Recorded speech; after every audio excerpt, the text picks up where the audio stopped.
So ito na mga bossing na buo na siya. Lagay ko na sa case niya. Tapos ko na rin. Pwede na natin padala to bukas para pa-ship para makarating na kay boss ang pagmay. Papalit pa rin na natin kay bossing to para may lagay niya na sa motor niya. Magamit niya na. So ito siya. So ayan. Wala na yung flicker niya. Wala na rin sunburn niya. So ayan na siya.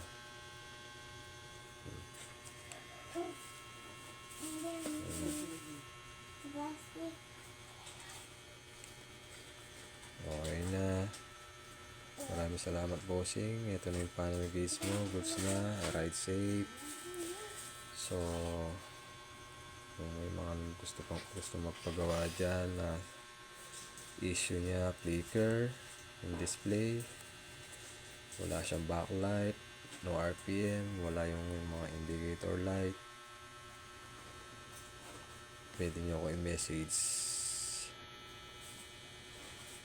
Or kung sunburn naman yung LCD, nawawala na yung display digital niya, kaya natin i-repair yan, pwede nyo akong i-message yan. Again, issue repair board yan pag wala siyang backlight, wala yung digital display niya, walang RPM, hindi ka nagalaw yung RPM niya, wala yung mga indicator light yan, katulad yan. Kaya message nyo ako, nagawa natin paraan yan. So maraming salamat sa panonood mga boss, and ride safe. Don't forget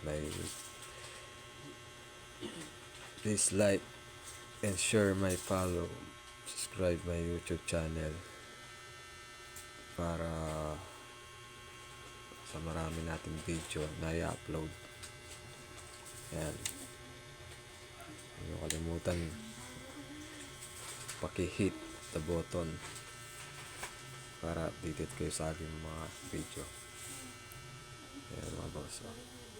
Kanina flicker yan, wala display yan, wala rin backlight. Ayan na, na-repair ako na rin yung LCD kasi sunburn siya, blue spot siya dito kanina. Yan.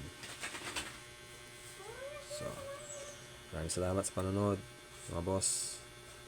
Bye bye.